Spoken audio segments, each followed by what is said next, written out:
barumva nkunza Adepr ni idini rimba ku mutima barumva nimba nzasaba nkababwira kuko nkunda ibintu bijyanye na none uko bashaka ngo umuntu aba ari naturere ameze banumva nabyo wenda ntabikunze ariko nkunda idini rya Adepr. Okay, nsaba n'umuntu rwose uzaza kugusaba azaba bari haturuka Ukango uzaza kugusaba tukemura Adepr azaba ari haturuka niho umuntu nifuza igiti mujisharabe yumva kuko icyo ngenderaho hari nundi wambona akavuga ati se nkuri yashingira kuki wenda yita umwana w'Imana tusigaye tugira ikintu cyo kujudginga uko tubona umuntu inyuma ku buryo nyine kumubona ari muri eglise uhita uvuga ati nkuri yazanywe niki kubera yuko wenda uyu munsi umbonye hari ukuntu mbonye nashyizeho iyo plante nateye izo makeup bitewe wenda ngiye muri mariage nashyizeho ibyo byose binsaba kugaragara neza aho hantu ejo numbona nashyizemo ikanzu ndende Bibiliya nyifite urahita uvuga ati nuri ejo undi twahuriye hariya abimeze kuriya urumva nyine ntago tukibasha kubivangura ngo tumenye nibya bindi ngo harya nibiki niba ari amasaka yivanze reka nongere mbasuhuze kandi mbifurize amahoro y'Imana nshuti bakunzi mwe muyikunda ku manywa n'ijoro mudahwema kuyisaba ibyo mwifuza kandi Imana ikabibahereza nkuko muba mwabisabye nkuko musanzwe mubizi muri kumwe na Mr. Jean Google ariko muri kona muri background yanjye cyangwa se iruhande rwanjye mu ruhande rw'iburyo hari undi muntu mwari musanzwe mutumenyere muri content zitandukanye zitari ziyobokamana ariko uyu munsi hano ndagira mbabwiye yuko Fikusi twayihindura icyerekezo twayigize YouTube channel iyobokamana nta bindi biganiro bizajya bicaho nibyiyobokamana mu gihe Iris Rwanda twayeguriye bya biganiro musanzwe muzi n'amafilme ariko Fikusi TV nta bindi biganiro n'izina tugiye kurihindura mu minsi iri imbere tuyitire rimwe mu gitabo cyo muri Bibiliya mperutse kuryama ngiri yerekwa numva nkwiye kugaruka mu nzira y'agakiza nkongera nka umwana w'Imana maze iminsi ndi umwana ntarivuze kubivuga cyane abantu nkuko mwabibonaga hari igisani hari no kuntu byari bigiye gusa ndi hamwe n'umukobwa agiye gutangira atubwira amazina ye yameze nk'umuntu nezerewe cyane bimeze biti namahoro nitwa Yari Kamanzi sibyo subwo Yari Kamanzi Yari Kamanzi yes ashimwe ahimbazwe cyane meze neza urumeze neza tugahe kaze kuri platform ebyiri zitandukanye Iris Rwanda TV ndetse na Fikusi TV nkuko bisanzwe mu ubizi uyu munsi wa none nubwa kanguye gukora interview kuri televiziyo apana ntago ari kuri televiziyo ariko ubwo ni imbere ya kamera navuga imbere ya kamera ni inshuro ya kabiri ufite ubwoba oya nta bwoba mfite uzi guteka ikimenyetso cy'umusaraba oya kuko ntago nigeze nkurira mu idini rya Katolike uzi gusara oya nzi gutera isengesho risanzwe isengesho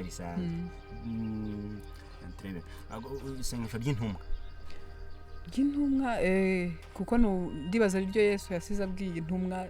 ngo mujye musenga ariko ubwo byahita bijya muri rya dini rya Katolike kuko yaravuze ngo mujye muvuga ati data twese uri mu ijuru izina ryawe ryubahwe ndarize ariko ntago nzi gutera ikimenyetso cy'umusaraba iryo sengesho ushobora kurivuga ukarirangiza udasobwe oya haraho ngiye nshobora kugera nkabyibagirwamo kuko ntago nakunze kuri bivuga cyane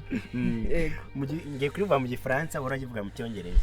ntago ndizi kuko no mu Kinyarwanda ntago ndizi dagara gutya kamera kurebe neza ubundi nibo bakeneye cyane kureba baravuga ngo car Dieu est aimé le monde qu'il a donné son fils unique afin que quiconque le voit ne pense qu'il a la vie éternelle noneho mu Cyongereza akavuga ngo ntago mbizi ntago nigeze mbyiga nakubwiye ko no mu Kinyarwanda ntago ndizi baraguhamagaye yego basanga n'umukunzi wawe bamwita nta kibazo no ni petite sœur nta kibazo yes ati mu magambo y'Ikinyarwanda baravuga ngo ndaribagiye data twese uri mu ijuru izina ryawe ryubahwe ubwami bwawe buze icyo ushaka kibe mu isi nk'uko gikorwa mu ijuru ifunguro ridutunze urudehe none tubabare ibicumuro byose byacu gutyo twagiye sasa ikintu cyako twiganiriraho nk'umwana wavukiye muri etorero uri umwana wavukiye mu badive mu barokore mu muri etorero ngiye nakoreye muri Adepr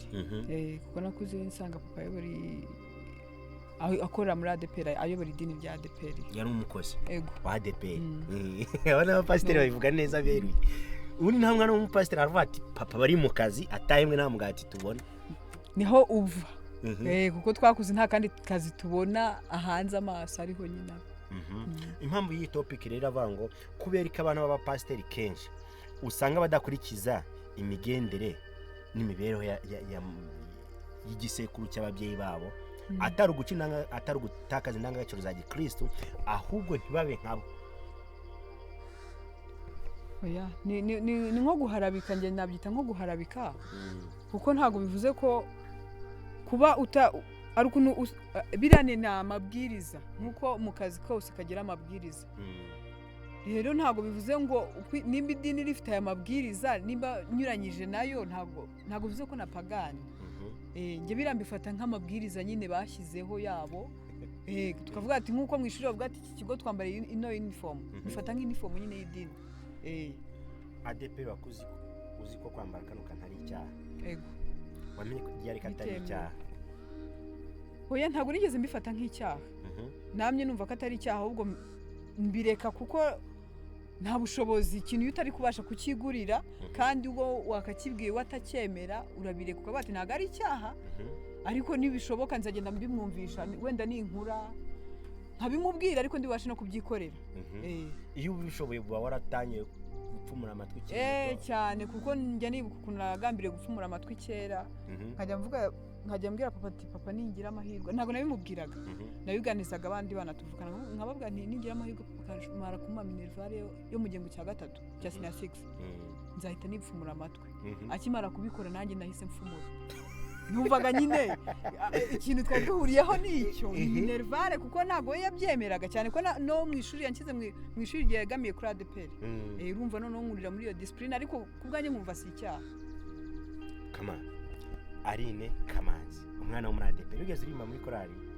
Muri kore de dimanche. Kore de dimanche. Nyuma yo tubivamo. Mita mbere. Abana b'abapasiteri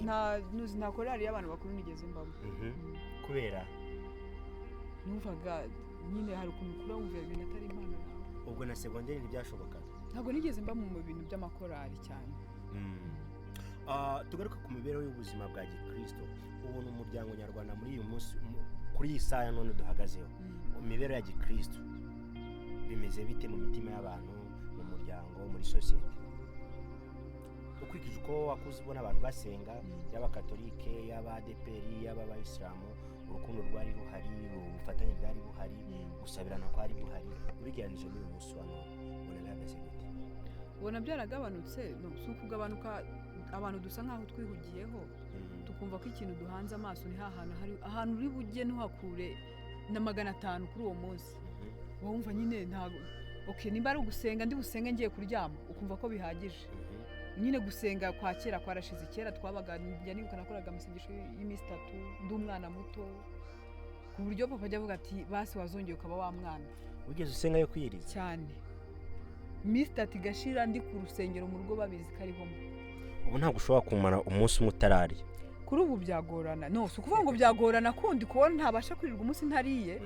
ahubwo kubiha umwanya ngo wumve ko aricyo kintu ugiye gukora uwo munsi, mbese nta kazi, kubera dusige turiho mu buzima butwaburije kuba mu kazi. Mbese ntabwo wabwira boss ngo ndasiba akazi nagiye ku rusengero gusenga, kandi burya barabuze ngo aho babiri bateraniye, ntabwo ndi bwifate ngo nirirwe mu kazi mvuga ngo ndimo gusenga. Yego ndiyiriza inzara inyice, ariko nta mwanya mu by'ukuri nagize wo kuganira n'Imana nka kwa kundi kera byagendaga. Undi muntu twajyagamo akaba yagira iryo yereko kambwira ati Kamanzi ndakubona bimeze gutya. Kuri ubu nimba nagiye mu kazi ndashonje ariko sinanasenze, nta kindi kintu biri buhindureho mu buzima bwanjye usibye kumva narashonje nyine. Niho hantu usigaye ubona ko byahindutse. Abantu nabifata ko twacitse intege, amavuta yarakamutse. Hari icyo bita ngo hari ibihumbi 3 bitarapfukamira Bayali, waba urimo? Ntago njye numva icyo bita gupfukamira Bayali icyo ari cyo. Ntago nzi ikintu umuntu yakora nyine ngo uvuga ngo uriya muntu yapfukamiye Bayali ni nk'ikihe, kugira ngo numve nimba nanjye narayipfukamira. Niba abanyabyaha nyine batazajya mu ijuru. Kandi tuzi neza ko bajya bavuga ngo n'intungane bwira icumuye 7. Ariko ikibuka gusaba Imana iki? Imbabazi. Kuri ubu nahita mvuga ko ndi muri bya bihumbi 7, kuko njya nibuka gusaba Imana imbabazi. Wibuka kuryama usenze ukabyo kusenza? Ushobora kuryama ntasenze kubera wenda wa munaniro, ariko mu gitondo nishimira ko yampaye kuramuka kandi indinde no mu wundi munsi. Yego. ubu se ababyeyi bawe iyo bakureba ntabwo bagufata nk'ikibazo iyo babona utangiye gutereka twa plante inzara ugateraho impeta ugashyiramo ntabwo bajya babigiraho ikibazo rega ubundi ibintu byose biba ikibazo bitewe n'icyo wabikurikije mbikoze bakabona koko birahabanye nabaye wa mwana utakibwirwa ngo yumve kuko nimba nshobora guteraho izo nzara mama yazibona akambwira ati ko mbona bitari byiza ko mbona bitakubereye nawe ntabwo akoresha yamvuga ivuga ngo ndi kubona wapaganye akubwira ati ko mbona bitakubereye nayo ndabireka ijambo rivuga ngo musabirane ubudasiba kandi musengera abera bose icyo jambo riracyakorwa hari umuntu yisabira undi muntu ibyiza oya nanone ntabwo twakemeza ko abantu dusigaye nose nakatura nkavuga ngo uriya muntu agirirwaho ikibi nanone ntabwo mbyatura ahubwo ikintu kitakibaho ni ugufata nyine umwanya wo gusenga nibyo bya bindi ntabwo namara iminsi 3 nsenga mbe nkisengera nibuka inshuti nibuka abavandimwe ariko ntabwo ndi gufata iminota 30 ya mu gitondo ndi kuri pressure yo kuvuga ngo amasaha ararangiye mpita nshyira muri rusange ngo abandi Imana babandi bose bari kugutakambira ubibuke kira muri rusange hahandi ugenda uvuga izina kurindi kuba aravuga ngo tubyatuza akanwa kacu ntabwo bigikunda kubera igihe dusigaye tubaho mu buzima buri kuri pressure natwe ubwacu twishyize kuri pressure si twanavuga ngo ni ubuzima ugeze usoma Bibiliya gake niwe murongo uzi wo muri Bibiliya ni uwo nguwo tubyatuza akanwa kacu ibyo dusaba ibyo dusengera umunsi ku munsi ubwaryo ni ijambo ry'Imana cyangwa se urivuga ko Yesu ari we mwana w'Imana watwitangiye ntabwo nawe utondeka ngo mpite mvuga ngo uyu murongo wanditse aha ngaha kubera ko ntabwo ndi wa muntu wenda wakunze kuba nabyuka mu gitondo cyangwa no ngo mfate ngo mvuge ngo nasomye ijambo ry'Imana nagejeje kuri iki gice ngo ubutaha nzahera aha oya usibye kuyafata muri rusange nkaba nzi nahura n'ikintu nkaba numva mfite ijambo ryankomeza muri cyo yego ubushize mu myaka yashize wabonaga urubyiruko rwa gikristo rutinya Imana ukabona icyo bari gukora cyose bari kwigengesera n'usitaye bakamuhagarika muri kora cyangwa se bikagenda ukundi kuntu ariko kuri uyu munsi wa none hari imvugo basigaye bita ngo ni slay queen usigaye usanga no mu rusengero zirimo barimo ugasanga umukobwa nta kazi afite wo mu rusengero wenda waba bandi bo dusanzwe tuzi hari ubashobora guhura ukuntu tuzi bakaba bamugura telefone bakaba bamuhereza buri kimwe cyose yifuza ariko no mu rusengero usibona bihari mbese ntabwo twabacira iteka ngo tuvuge ngo bacitse mu rusengero kuko burya ndavuga bari abakristo dusigaye tubona b'abakobwa biragoye cyane no kubona umukobwa ukamutandukanya n'abo twita bisi kuri ubu biragoranye kuko icyo ngenderaho hari n'undi wambona akavuga ati se nkuri yashingira kuki wenda yita umwana w'Imana dusigaye tugira ikintu cyo kujajinga uko tubona umuntu ku buryo nyine kumubona ari muri eglise uhita uvuga ati nkuriya yazanywe n'iki kubera yuko wenda uyu munsi umbonye hari ukuntu mbonye nashyizeho iyo plante nateye izo makeup bitewe wenda ngiye muri mariage nashyizeho ibyo byose binsaba kugaragara neza aho hantu ejo numbona nashyizemo ikanzu ndende Bibiliya nyifite urahita uvuga ati nuriye ejo undi twahuriye hariya abimeze kuriya urumva nyine ntabwo tukibasha kubivangura ngo tumenye ni bya bindi harya niba ari amasaka yivanze n'amasaka hafi aho ariko hari icyo bita ngo kiliziya yakoye kirazira niko bimeze twabihuza nk'uko kose kutamenya ngo umuntu nyine ni twebwe kibazo ntabwo tukibasha kwicangura njye kimwe nemera cyo nuko uyu munsi twahora ndi umunyabyaha ngiyiziho ugaca mu gitondo n'ababariwe n'Imana kandi wamanuka mura muri ya sura ya Sawuli kandi narahindure Pawulo ni bya bindi ngo tumenye aho bacumurere ariko nanone iyo tubyitwaje nimba nakubonye ucumura hari icyo unkoreye kitanejeje nutansaba imbabazi nzakomeza mufate muri ya sura kubera iki dushaka kubaho ducanga abantu rero nitumese kamwe tumenye ngo uyu muntu nyine abarizwa ku buryo ninga usanga n'ahantu bari kugushinja ikintu cyangwa se bari kukuvuga ikintu udahari nkuburanire ariko se tubeho mu buzima butari mu rujijo yego tumese kamwe ubwo utarakaza uyazi ngo cyangwa se ubakazi nani uzime birangire tureke kubaho ufata gute abantu bakira abandi rubanza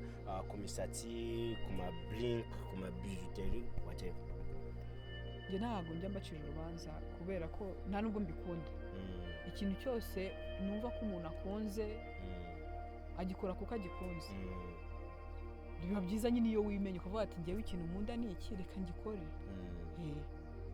ubundi abisirayeli urabazi nabo bari ubwoko bw'Uwiteka ariko ndibuka hari aho bageze biyamura buri wese icyo yambaye gihenze izahabu ibintu byose by'izahabu bambaye babikuramo barambika hariya bivuze ngo ibi bintu twambara cyangwa se abantu bambara ntabwo ari uko ngo Adepr sinza umuco uwo muco wa Adepr yaragukomoye kuki umuco wo guca ko kwambara kugira ibindi bintu twiyongeraho ntago namenya ntago njya mbasha gusobanura ni nayo mpamvu nyine byananiye gukurira muri iryo dini kuko navutse nsanga iyo nza guhamanya naryo nari kuba koko nanjye ndirimo kuko navutse nsanga mu rugo umuryango wose ariho ubarizwa nemera no kubatizwamo nyuma yaho mbona nyine ntago bihura nkumva nago nzi impamvu batemera kuba umuntu yasuka yego ntago na papa ubwe ntago yigeze abasha kunsobanurira ngo ambwira ati nyamara impamvu tubigenza gutya ni iki kibidutera ntago njya mbasha kubisobanukirwa niyo mpamvu ngewe ntakunda umuntu ushaka kujajinga umuntu wabikoze tugana ku musozo wigeze ujya mu butayu oya ntago ndajyayo nicyo kintu ntarakora oya ntago byarangiye ubutayu ntago burashira ubutayu burahari nshobora n'ejo kujyayo ntago twahita duca iteka ngo tuvuge ngo byararangiye sinkigiye mu butayu gusa ndaboneho gukinjyanayo uheruka mu rusengero ryari njyayo ntago navuga ngo buri sande ariko akenshi nkunda gusenga sasa kama twinjire mu bwenge nubwo bibiri utayisomye cyane bibiri igizwe n'ibitabo bingahe aho nawe ngiye kubeshya nta nubwo nakubwira ngo itangiriro ngo ntago nzi ko habaho harya ni isezerano rishya n'isezerano rya kera ntago njya mbasha kumenya ntago mbizi ntago ndi wa muntu wakunze gusoma bibiliya cyane habaho isezerano rishya n'isezerano rya kera icyo cyo ndakizi nta nubwo uzi ngo bibiri igizwe n'ibitabo bingahe igitabo cya mbere ni itangiriro icya nyuma ni ibyahishuwe nari nzi itangiriro ubwo itangiriro ni iherezo ubwiherezo ni ibyahishuwe icya nyuma nicyo bita revelation nicyo cya nyuma ni ibyahishuwe kandi ibyahishuwe si uko nabyo gusohora nk'uko nimba koko ibyo twasomye ariko biri ibimenyetso twahawe bagiye bavuga ati ibihe bya nyuma bizarangwa n'ibi ngibi n'ibi koko biri gusohora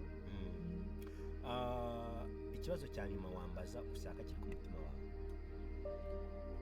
ikibazo cya nyuma nakubaza wowe idini wakuriyemo ni irihe kuko ibibazo wambajije byatumye ngira amatsiko wowe by'idini wakuriyemo ari irihe nzakigusubiza uri agatambyi hose muri katolike uzi ibyaho hose ngewe nakuze ndi umukristo hari idini ritagira abakristo ndi umu Adepr ni mugenzi wawe tuzasubiramo ego uba wumva ukoze ubukwe wasezerana muri itorero mba numva nkunze Adepr ni idini rimba ku mutima mba numva nimba nzasaba nkababwira kuko nkunda ibintu bijyanye na none uko bashaka ngo umuntu aba ari natirere ameze mba numva nabyo wenda ntabikunze ariko nkunda idini rya Adepr nsaba n'umuntu rwose uzaza kugusaba azaba ariho aturuka ngo uzaza kugusaba azatuke muri Adepr azaba ariho aturuka niho muntu nifuza igituma ujisharabe yumva turi kumwe na Centre Pastoral Notre Dame de Fatima ni imwe mu mahoteli meza agezweho muri uyu mujyi wa Musanze turi kumwe na Lipia Restaurant turi kumwe na Appetit na Backcry turi kumwe na Wisdom School turi kumwe na Ritiko Limited urugendo rwose wakora kwa Musanze kujya Kigali mu ntara zose Ritiko urayihasanga ikindi gana Teacher Shop muri Goyiko muri gatanu akwambike Brane Bosco Design muri gatanu nawe akwambike kimwe cyose kigene neza turi kumwe na Lawiko Land Water Intervention ni bamwe mu bakonsulta b'amazi bakora n'ibintu by'ubuhinzi agriculture kugira ngo tubone umusaruro mwiza nawo mubagane buri kimwe cyose kigene neza ukeneye stage ukeneye kubona amafoto meza y'ubukwe ukeneye video nziza y'ubukwe gana Iris Rwanda tukurangire ni ciao turi kumwe turabakunda cyane.